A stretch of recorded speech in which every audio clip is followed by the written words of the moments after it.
kita semua, sahibatul fadilah Mama Dede, mudah-mudahan Mama panjang umur, sehat walafiat, berkah ilmunya untuk kita semua.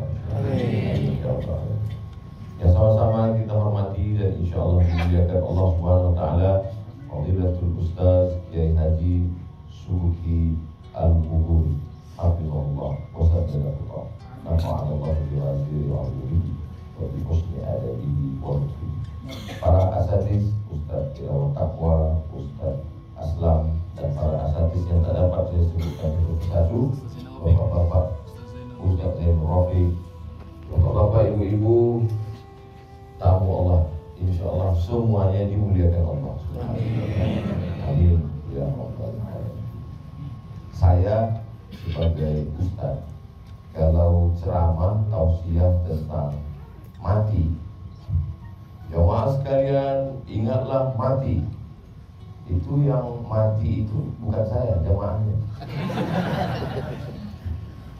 Saya selalu berpikir yang mati itu orang lain. Kalau saya diundang acara tahlilan, malam 1, malam 2, malam 3, saudara kita yang sudah mati ini, yang saya bahas itu, yang mati itu, saya tidak pernah cerita tentang saya mati, saya masih hidup. Susah sekali untuk meyakinkan diri kita bahwa kita akan mati. Kita selalu cerita mati, nasihatkan orang mati, kamu jangan terlalu banyak minum khamar, kamu jangan terlalu hidup bebas, nanti kamu akan mati. Kamu yang mati. Tapi saya tidak pernah merasa saya mati. Kita tidak pernah benar-benar yakin mati sampai akhirnya kita mati.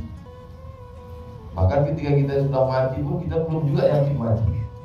Jangan-jangan aku belum mati. Karena memang kita tidak mati.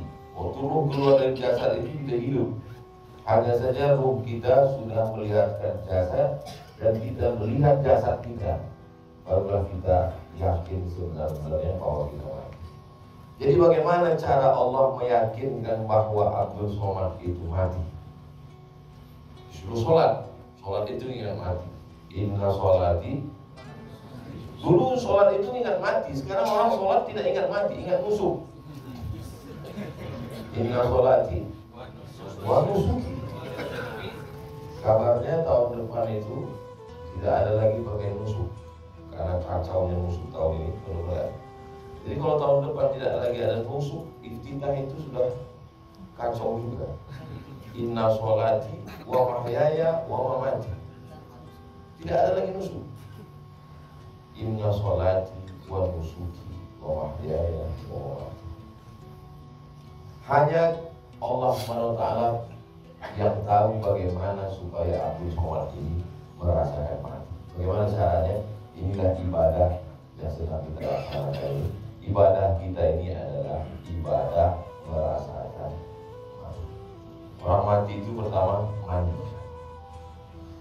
Biasanya kita mandi. Hari ini kita mandinya adalah mandi kematian. Memang boleh pakai wangi-wangian sebelum berniat secara fikih. Jadi kalau sebelum berniat pakai sabun, pakai sampo, pakai parfum boleh. Setelah labbaik Allahumma hajja baru tidak boleh. Tapi simbol di situ bahwa mandi kita adalah mandi kematian. Karena mayat tidak pakai parfum. Aslinya mayat itu pakai daun sipil. Baru kemudian sebagiannya pakai kafur. Kafur artinya nggak ada baunya sama sekali. Setelah sampai di tempat kita, kafurnya kena modif. Itulah kafur bagus. Ini baru. Jadi dari awal mandi itu kita udah mandi mati. Makanya nanti waktu kita mandi ini adalah mandi kematian.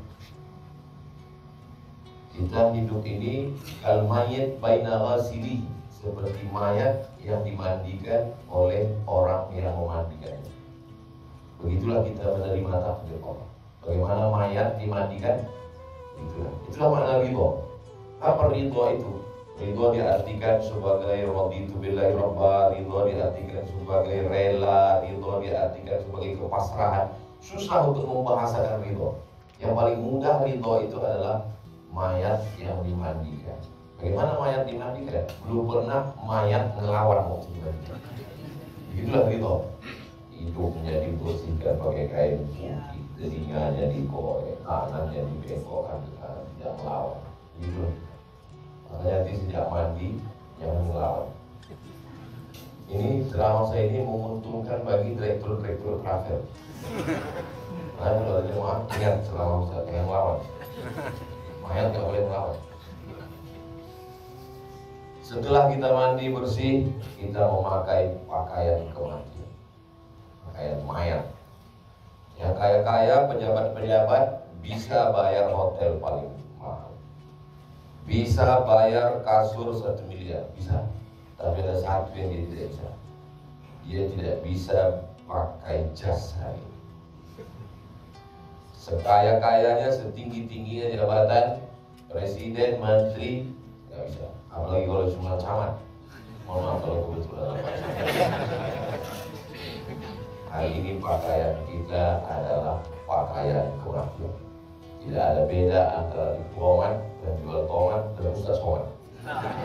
Sama, pakai pakaian kematian. Sekaya-kayanya laki-laki cuma 2 helai. Kalau ada yang sampai 3 helai, bid'ah. Wa kullu bid'atin dhalalah. Wa kullu dhalalatin.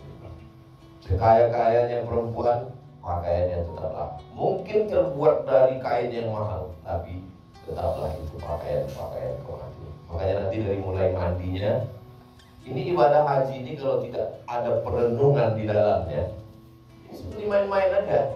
Makanya jangan heran orang nanti pulang ketika ditanya, Bu Aja, Pak Haji gimana hajinya kemarin? Panas. Dan tidak ada perenungan. Bu Aja, Pak Haji gimana hajinya kemarin? Lari-lari, mutar-mutar, lempar-lempar, duduk-duduk, ngobrol-ngobrol. Kalau ada orang ngomong begini, ini berarti waktu dia berangkat haji, otaknya tinggal. Dia kasar sekali Ustaz. Karena haji itu otak wajib dibawa. Syaratnya muslim, baligh, berkata. Mesti ada akal untuk memikir, merenung. Makanya yang berangkat itu hanya yang mampu saja. Bukan mampu secara finansial, tapi mampu berpikir, merenungkan apa hikmah di balik. Puncak daripada hidup ini adalah kematian. Mandinya mandi mati, pakaiannya pakaian orang mati, dan akan berkumpul di tempat orang dibangkitkan, yaitu mahsyar. Maka persiapannya tarwiyah. Tarwiyah diambil dari kata yatarawawuna, membawa air minum. Karena ketika itu orang datang dari kota Makkah membawa air minum, persiapan untuk ke Arafah, dibawa dulu ke Mina. Maka membawa air minum, karena waktu itu belum ada sumur, dibawalah air ini dari kota Makkah, disebut dengan hari tarwiyah. Setelah siap, nanti barulah kita pergi menuju padang Arafah. Pada mahsyar kita akan dibangkitkan menghadap Allah Subhanahu wa taala. Idza samaa'u fatarat, langit terbelah. Wa idzal kawakibun tasarat, planet bertabrakan. Neptunus, Merkurius, Pluto, Mars, matahari, bulan hancur berkeping. Wa idzal biharu fujirat, lautan akan diledakkan. Wa idzal quburu bu'athirat, semua yang dikubur akan dibangkitkan. Dan ketika kita bangkit, disitulah kita sadar, alimat nafsum ma qaddamat wa akharat. Disitulah baru kita sadar apa yang akan kita bawa menghadap Allah Subhanahu wa taala. Ini persiapan padang mahsyar ini, saya yakin Bapak Ibu tamu-tamu Allah sudah siap semua. Yang paling siap adalah mie gelas, bumbu pecel, takut tidak minum air, semua koper sudah siap. Ini persiapan di padang mahsyar yang hanya dari jam 1 sampai jam 7 malam. Karena wukuf menyatukan siang dan malam. Sebelum sholat zuhur kita dengarkan khutbah dari guru kita. Setelah itu kita sholat zuhur 2 rakaat, jamak asar, jamak takdim dengan asar 2 rakaat. Setelah itu kita pun wukuf, stop, tidak ada aktivitas. Kalau kita pergi di pinggir jalan itu ada tulisan mamnu'ul wukuf, dilarang wukuf. Wukuf artinya berhenti. Mau nongol buku, mau parkir, tidak boleh parkir. Jadi nanti kita betul-betul parkir. Yang diparkir itu adalah hati dan pikiran kita yang selama ini sibuk. Makanya nanti besok tanggal 9 kita betul-betul parkir selama 7 jam itu hati dan pikiran kita.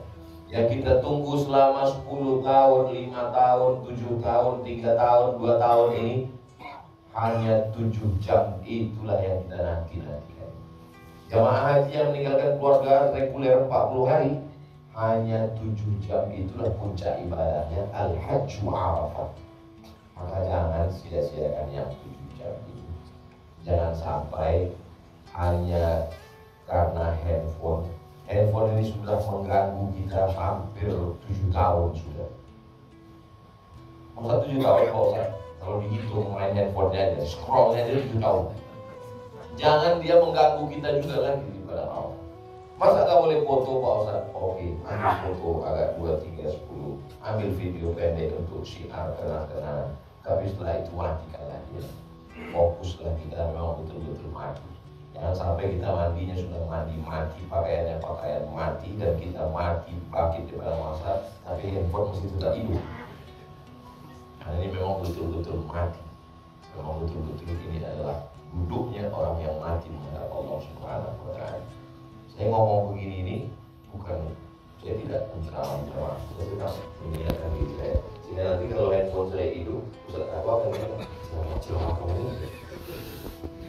Saya selalu menyampaikan sesuatu, mengingatkan diri saya Abdul Somad, sudah berapa banyak waktu kau habis, maka sekarang ini apakah mesti 7 jam seperti Ustaz ngomong? Tidak seperti itu. Ini yang saya sampaikan ini adalah idealnya, karena kita dari mulai mendengarkan khutbah Arafah, sholat jamak, qashar jamak, takdim zuhur, asar, sampai nanti maghribnya juga isya jamak, qashar jamak, takdim. Lalu setelah itu bersatu siang dan malam, barulah kita bertolak menuju Muzdalifah yang ayatnya dibacakan Kiai Haji Shahibul Fadilah Ustaz Subki Al-Bukhari, "Tsumma afidu min haitsu afadat nas." Kemudian bertolaklah kamu dari tempat bertolaknya semua manusia. Ayat ini mengkritik orang Quraisy. Semua orang bertolaknya dari Padang Arafah. Orang Quraisy bertolak dari Muzdalifah. Ketika ditanya Quraisy, kamu kenapa tidak mau bertolak dari Padang Arafah? Kami Quraisy, darah kami darah biru, keturunan Ismail anak Ibrahim. Maka kami bertolaknya dari Muzdalifah. Turun ayat, "Tsumma afidu min haitsu afadat nas." Bertolaklah kamu dari tempat bertolaknya orang-orang. Apa maknanya? Abu Jahal, Abu Lahab, dan abu-abu lainnya dulu juga melaksanakan ibadah haji. Jadi sebenarnya bunyi ayat itu, kalau ayat versi Indonesianya, "Tabbat yada haji abi lahabin wa tab." Mereka juga melaksanakan ibadah haji. Apa bedanya? Hajinya tidak merubah dirinya. Makanya bunyi kita, "Selamat menunaikan ibadah haji, semoga menjadi haji mabrur." Beda dengan ibadah yang lain, semoga ibadahnya makbul. Tapi haji tidak dikatakan haji yang makbul, karena makbul artinya diterima, sedangkan mabrur artinya paling banyak sekali maknanya. Paling tidak subuhnya dijelaskan dua. Yang pertama, makna mabrur adalah tunai, haji yang sudah tunai. Assalamualaikum Ustaz Somad. Waalaikumsalam. Nanti bisa datang ke tausiah tempat pernikahan anak saya ya. Insya Allah saya datang. Saya waktu dipanggil itu, maka jawaban saya labbaik. Assalamualaikum Ustaz Somad, datang ya? Labbaik. Kalau bahasa Sundanya, labbaik atuh. Labbaik. Kalau bahasa Makassarnya, Ustaz Somad, iya, saya akan datang. Itulah mengapa, karena saya diundang. Yang mengundang Ustaz siapa? Yang mengundang Nabi Ibrahim alaihissalam. Kata Allah Ta'ala, "Wa adzin fil nas." Wahai Ibrahim, panggil mereka. Nabi Ibrahim pun memanggil, "Ya Abdus Somad." Saya pun menjawab, "Labbaik." tapi saya belum juga datang. Ketika saya sudah datang, sudah menyampaikan tausiah, sudah menunaikan janji, sudah tertunaikan, maka perbuatan saya itu disebut dengan mabrur. Jadi kedatangan kita ini menunaikan janji ruh kita dulu yang sudah dipanggil oleh Nabi Ibrahim. Tapi ketika itu belum ada darah, belum ada daging, belum ada tulang, belum ada kuku, belum ada bulu. Maka ketika ruh bersatu dengan jasad, sekarang kita tunaikan. Maka nanti haji yang sudah tertunaikan itu disebut dengan haji mabrur. Mudah-mudahan kita termasuk yang sudah menunaikan janji kepada Allah SWT. Mabrur makna yang kedua diambil dari kata al-birru. Hasan baik, khair baik, thayyib baik, jayyid baik. Banyak sekali baik dalam bahasa Arab.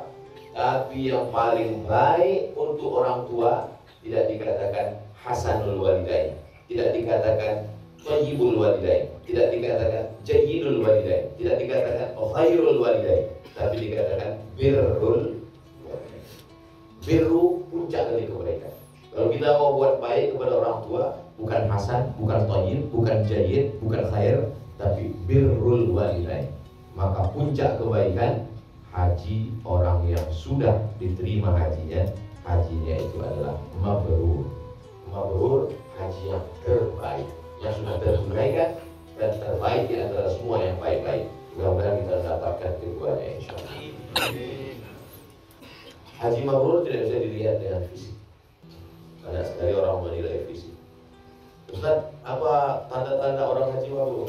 Orang kalau haji mabrur wajahnya cerah, putih, bersih, maka saya tereliminasi. Tidak bisa begitu, tidak bisa dinilai begitu. Di muqaddimah tafsir Imam Abul Fida Ismail Ibnu Katsir tafsir Qur'anil Azim pada saat membahas tentang surat Al-Qadar, Allah merahasiakan tidak ada yang tahu siapa dapat sholat wusta. Allah merahasiakan tidak ada yang tahu siapa dapat malam Lailatul Qadar. Allah merahasiakan tidak ada yang tahu siapa yang dapat taubat nasuha. Allah merahasiakan tidak ada yang tahu siapa yang dapat haji mabrur. Supaya apa? Kita melihat ke dalam kematian. Siapa di antara kita yang sadar nanti bahwa dia memang betul-betul duduk di padang Arafah itu duduk kematian? Gak ada yang tahu. Yang tahu cuma diri kita sendiri. Pakaiannya ya pakaian kematian. Duduknya iya di miniatur dalam mahsyar. Tapi hatinya apakah ingat mati atau tidak? Allah masih sayang. Kenapa Allah sayang? Allah tidak tampakkan apa yang ada dalam hati dan pikiran saya nyata dalam bentuk fisik. Seandainya Allah bukakan hijab sehingga jamaah bisa melihat apa yang ada di pikiran Ustaz Somad. Oh ternyata Ustaz Abdul Somad pun di padang mahsyar itu tidak ingat kematian. Dan Allah masih tetap menutup aib kita ya Allah yang hebat. Makanya kita selalu minta Allah mastur ayubana, tutuplah aib kami. Bagaimana cara Ustaz mengingat kematian? Saya selalu ingat mati. Allah menyuruh saya ingat mati. Mati saya mati, pakaian saya pakaian mati, duduk saya duduk di padang mahsyar tempat orang mati. Tapi saya mesti lebih kuat ingat mati, karena saya selalu menceramai orang. Maka saya siapkan kain kafan kematian. Kenapa sultan-sultan Turki itu kalau kita lihat gambar sorbannya besar sekali? Ternyata sultan-sultan Turki sorban yang ada di kepalanya itu adalah kain kafan. Makanya kalau mau ke depan, ini kan udah mau dekat Pileg ini. Jadi dipakaikan kain kafan di calon-calon bupati, calon gubernur dan wali kota untuk mengingatkan tentang kematian. Kemanapun dia berjalan, dia ingat, oh yang di atas kepala saya ini adalah kain kafan. Ustaz Somad, apakah sudah siapkan kain kafan? Gak usah disiapkan, karena masjid sudah lama menyiapkan. Tapi saya pribadi ada siapkan. Saya masukkan ke tas, saya letakkan ke lemari, saya sampaikan ke istri saya, nanti kalau aku mati, pakai kain kafan. Untuk apa? Untuk mengingatkan saya dan mengingatkan dia dan mengingatkan anak-anak kami bahwa saya akan mati. Saya tidak hanya mengingatkan mereka dengan ceramah, khutbah, tausiah, tapi saya mengingatkan dengan perbuatan. Batu nisan sebaiknya menurut hadis Nabi orang mati tidak ditulis. Tapi kalau tidak ada batu nisan Malikul Saleh Sultan Aceh yang meninggal 1297. Tidak ada yang tahu kapan sultan pertama umat Islam. Wali Songo 14, ziarah ke makam Sunan Ampel, kepala 4, 14 titik-titik. Tapi Raja Aceh 1297 sudah Islam. Dari mana kita tahu Raja Aceh itu meninggal 1297 dan abad 13 Aceh sudah punya kerajaan Islam? Dari batu nisan, itu pentingnya. Maka saya pesan ke kawan saya yang pandai kaligrafi, tolong kau buatkan batu nisan. Ya itu dia telepon, "Mak, batunya udah siap, jangan kirim dulu." Kau simpan aja dulu. Nanti kalau dapat kabar aku mati baru kau kirim. Dia nanya, gimana kalau aku mati duluan? Kalau kau mati duluan, suruh anak kau kirim. Oke. Bayarannya mana? Bayarannya sekarang bayar. Walaupun kita mati, dia ingat juga bayar. Terus tanah tempat matinya di mana? Kalau aku mati pas jadwal di Sumatera Utara, kuburkan aku di dekat kubur rumahku. Sudah buatkan kosong. Kalau aku mati di Riau, kuburkan tepat di depan mihrab. Ini masjid Hajar Rohana, di depannya ada tanah kosong, aku kuburkan. Itu salah satu cara untuk menyelamatkan masjid supaya tidak diambil Salafi. Karena mereka tidak mau masjid yang ada kuburan. Kalau masjid diambil NU, hilang sendalnya. Kalau masjid diambil Muhammadiyah, hilang mulut. Kalau masjid diambil Salafi, hilang semua. Maka salah satu saya buat kubur dan aku depan. Supaya masjid ini tidak diambil. Terus kalau kau mati di jadwal jauh di Ambon, saya bilang kalau aku mati di Ambon, nanti Ustaz Habib Rifki Al-Hamid akan urus. Di tempat lain jenazah tak usah dibawa pulang ke dia. Kenapa? Karena tiket jenazah lebih mahal, menyusahkan orang. Masalah kirim yasin, tahlil, tahtim bisa dikirim dari mana? Saya selalu cerita mati tentang diri saya mati. Maka di padang Arafah ini pun tidak diingat kematian. Jangan duduk di padang Arafah dengan kawan yang terlalu akrab. Karena nanti kita hanya kusuknya 5 menit. Habis itu mulai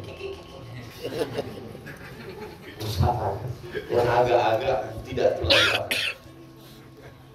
Karena kalau kita orangnya tidak dengan kawan akrab, paling banyak pertanyaan 5. Dari mana? Siapa orang berapa? Sampai berapa? Anak berapa? Habis itu kita diskusi. Itu tips. Makanya saya nanti perhatikan, saya nggak akan mau dulu dekat Ustaz Tako. Kalau udah duduk kami dekat, itu tuh nggak cerita mati lagi kan.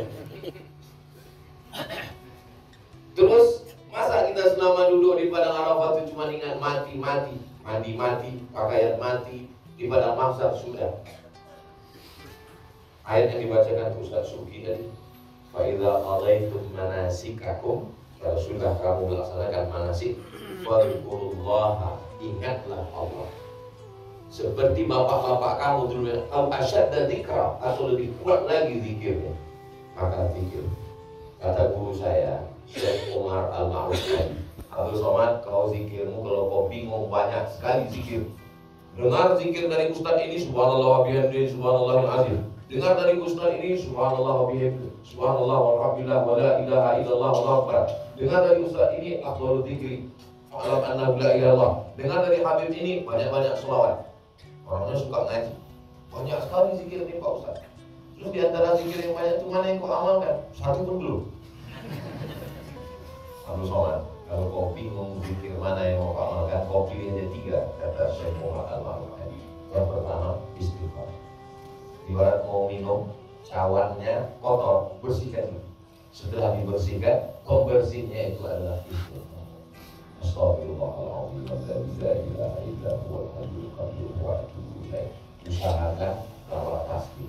Ini banyak jamaah haji masuk toko milih tasbih kayu sudah, tasbih batu sudah, tasbih plastik sudah. Milih tasbih 1 jam, bertasbihnya 2 menit.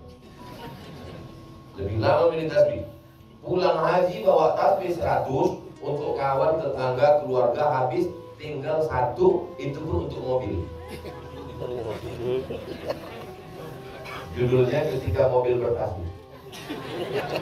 mobil masuk surga, yang punya masuk neraka. Usahakan tapi yang ujung kepalanya 10, sehingga sesudah satu kali putar 100, 200, 300 sampai 1000. Jangan karena mengejar angka 1000 lalu zikirnya cepat. Astagfirullahaladzim, astagfirullahaladzim. Bingung nengok orang zikir cepat-cepat.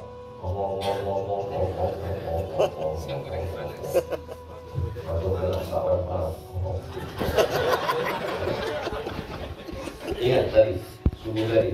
Kalau yang punya rekaman tadi bagaimana Ustaz Subuki zikir mengajar kita pelan. Subhanallah, subhanallah, subhanallah, subhanallah. Zikir pelan. Waktu kita panjang, apa yang mau kita kejar cepat-cepat? Mau kemana kita ini? Sama-sama mau ke Musdalifah. Apa cepat-cepat? Bisnya sama kok. Bis juga macet. Apa yang mau kita kejar? Pelan. Setelah astagfirullah, bersih cawannya. Cawannya tidak bisa diminum, tidak sampai ke rasa kalau tidak melalui Nabi Muhammad SAW.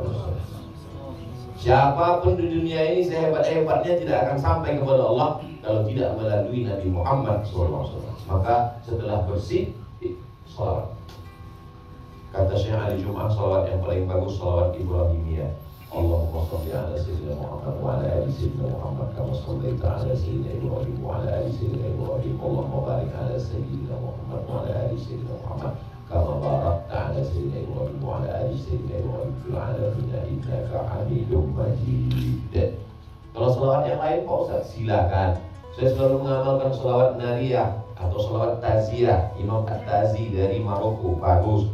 Saya mengamalkan selawat Simtud Durar, bagus. Saya melawatkan sholawat Diaul Lame. Itu kan maulid Pak Ustaz. Itu isinya maulid sekaligus sholawat. Saya mengamalkan sholawat Badar. Itu sholawat yang dibuat para ulama, baik, tidak salah, tidak bertentangan dengan Al-Quran dan Sunnah. Saya sholawatnya sholawat Jibril Sallallahu Alaihi Muhammad, bagus. Tapi saya pakai sholawat Ibrahim. Setelah sholawat, puncak daripada zikir, afdhalul dzikri la ilaha illallah. Saya Pak Ustaz kalau zikir itu lebih khusyuk pejam mata. Tapi nanti kalau datang al-waridat, al-waridat maksudnya penampakan-penampakan, doakan macam-macam. Buka untuk menghilangkan al-waridat. Saya kalau berzikir terbuka malah terganggu Pak Ustaz. Terbayang ini bukan saya itu ini mana ya? Bukan sesuatu, bukan matahari, bukan saya. Zikir itu sebetulnya kuat atau pelan.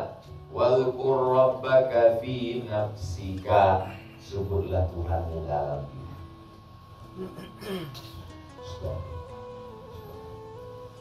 Bagi yang ingin zikirnya pelan, dalilnya wadhkur rabbaka fi nafsika. Bagi yang suka zikirnya jahar, dalilnya hadis riwayatkan Abdullah bin Abbas. Kami mendengar Nabi bertakbir selesai sholat. Kami di luar masjid, kata Abdullah bin Abbas, kami dengar suara dia bertakbir. Allahu Akbar, Allahu Akbar, Allahu Akbar, Allahu Akbar. Tak usah dipertentangkan. Yang suka zikir kuat, silakan kuat. Yang suka zikir pelan, silakan pelan. Kalau yang kuat dengan yang pelan kelahi, yang ketawa, dia nggak berzikir. Itu orang nggak zikir, mereka aja lagi sama. Ustaz pilih yang mana? Saya berzikir kira-kira di agak-agak dengar telinga saya. Karena keluar dari mulut, didengar telinga, ngaruh ke otak, masuk ke hati. Connect. Mulut mengucap, hati mengingat, pikiran fokus, telinga mendengar. Astagfirullahaladzim, astagfirullahaladzim, astagfirullahaladzim, astagfirullahaladzim. Seperti bawa sepeda motor. Bawa sepeda motor ini kadang kita kan tidak fokus, agak lari ke tengah, balik ke jalan. Agak lari ke trotoar, balik lagi ke jalan. Seperti memikul padi di tengah pematang. Ini sawah, di tengahnya itu ada tanah liat yang licin. Memikul padi, bahasa kami namanya pematang. Ketika kita licin itu agak terpleset ke kanan, naik lagi ke atas. Agak jatuh ke kiri, naik lagi ke atas. Jangan sampai sudah jatuh, masuk ke kolam, nanggu-nanggu ikan. cepat lari. Itulah makna. Kita tidak diajarkan memperhatikan nafas. Bila Anda stres, depresi, pejamkan mata, dengarkan gemericik air, dengarkan kicau burung, perhatikan nafas Anda, tarik sekali, tahan, keluar dari bawah. Kita tidak disuruh mendengarkan, masuk, dengarkan gemericik air. Apa yang kau dengarkan gemericik air? Mendengarkan gemericik air terbayang ini. Apa yang listriknya ini? Kalau airnya pakai suara.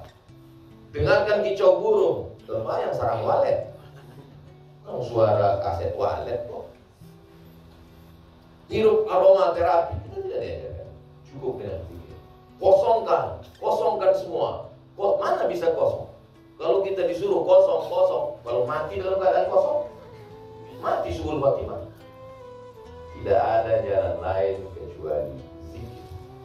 Berapa banyak zikirnya? Ya ayyuhalladzina amanu, hai orang beriman, uzkurullah dzikran katsira. Zikir sebanyak-banyak. Kenapa Ustaz Somad subuh ini kami lihat tidak seperti biasanya tausiahnya? Memang perasaan saya lain subuh ini. Saya sekarang ini tidak merasa sedang tausiah atau ceramah atau apa. Saya sekarang ini sedang merasa seperti dai cilik yang sedang dinilai 2 dewan juri. Oke, kalau ibu bawa perhatian dari tadi saya nggak ada ngeliat ke kanan, saya kesini terus ya. Memang kalau kita ngeliat dewan juri hilang bahagia.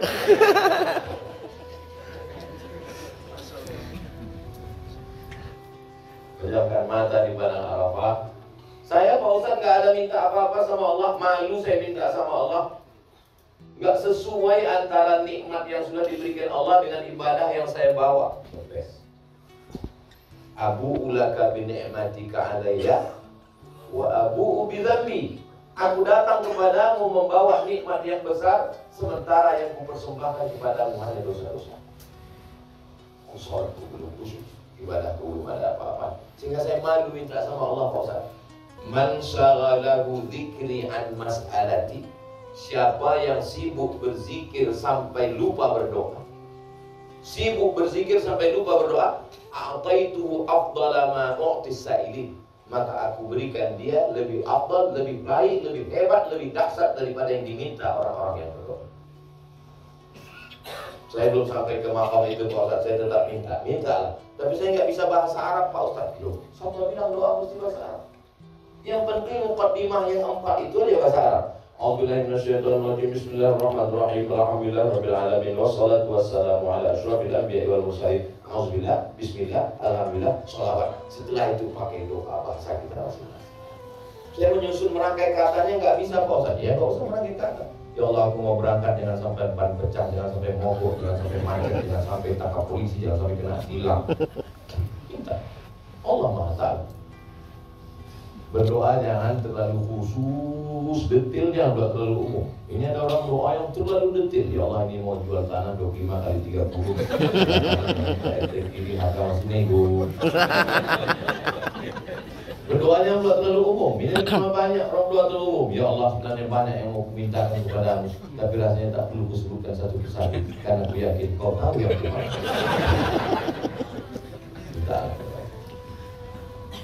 Doa bagi ring 1, ring 2, ring 3. Ring 1 ayat ibu. Rabbil firli wa liwalidayya warhamhuma kama rabbayani shaghira. Ayat ibu. Karena Allah mengatakan ayat ibu. Ayat ibu. Boleh saya nanya? Boleh. Antara ayah ibu dengan istri ikut mana? Ayah ibu. Ayah ibu dulu. Banyak ini istri. Siapa yang ngomong? Mama dia. Oh, tapi dia ada saya suka. Sekarang ada istri-istri sampai doa suami pun dieditnya. Bang, Mas, tadi kau waktu berdoa, ibumu dulu atau aku? Suami pun jawab, kamu ya. Suami yang ketakutan sama istri sampai berdoa pun takut nyebut ibunya daripada istrinya. Suami yang ketakutan berdoa ketakutan, suami yang terlalu takut sama istrinya, itu nanti kalau dia mati di padang mahsyar, dia dikubur itu tidak kena azab kubur kan? Karena kata malaikat, yang ini nggak usah kita azab. Udah azab kali jadi. Karena kata Allah, wa qadara rabbuka alla ta'budu illa iyyah wa bil walidaini ihsana. Yu'abbad Rabbi fili wa walidaini. Bayangkan wajahnya, lekuk, paras sekali. Kan kalau kita selalu mencium wajah ibu, ayah, bayangkan, bayangkan. Bukan dosa ya Allah. Berapa kali dia tidak ganti baju hari ayah di sekolah, berapa kali kesusahan. Dan netes air mata kita, disitulah turun rahmat yang dibawa oleh malaikat di padang Arafah. 360 malam yang paling mulia adalah malam Lailatul Qadar. 360 siang yang paling mulia adalah siang Arafah. Malam belum pasti, malam keberapa, tapi Arafah pasti. Tempatnya pasti pada Arafah, tanggalnya pasti. 1 Ramadan tidak pasti, masih ikhtilaf, tapi tanggal 9 pasti, tidak ada ikhtilaf tanggal 9. Tanggal 1 orang boleh ikhtilaf, tapi tanggal 9 tidak ada ikhtilaf. Begitulah rahmat Allah. Dan kita sudah sampai tanggal 9. Jangan sia-siakan pejamkan mata. Kedua orang tua. Yang kedua istri. Rabbana hab lana min azwajina. Yang ketiga anak-anak. Wa dzurriyyatina.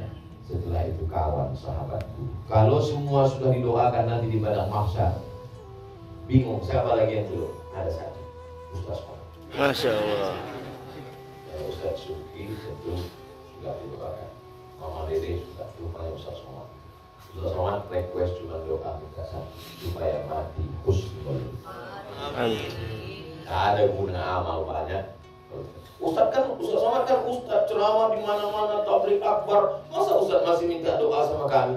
Saya khawatir pahala ceramah tausiah saya ini sudah habis karena riya, karena sum'ah. Sudah habis karena diambil oleh subscriber, viewer, dan follower. Tapi saya masih yakin masih ada doa orang-orang soleh yang bukan apa-apa, yang bukan siapa-siapa, tapi hatinya lebih bersih, hatinya lebih khusyuk, hatinya lebih takut pada Allah, menetes air matanya di padang mahsyar, keluar dari mulutnya, ya Allah, ampunkan dosa buruk kami. Disitulah sebab turunnya rahmat dan kasih sayang Allah Subhanahu wa ta'ala. Mudah-mudahan dari mulai hari Tarbiyah, besok hari Arafah, 10 hari Nahar, 11, 12, 13 hari Tasyrik, semuanya kita diberikan kemudahan dan kita diberikan haji yang mabrur. Al-Fakir Abdul Somad, mohon maaf atas segala kesilapan dan kesilapan.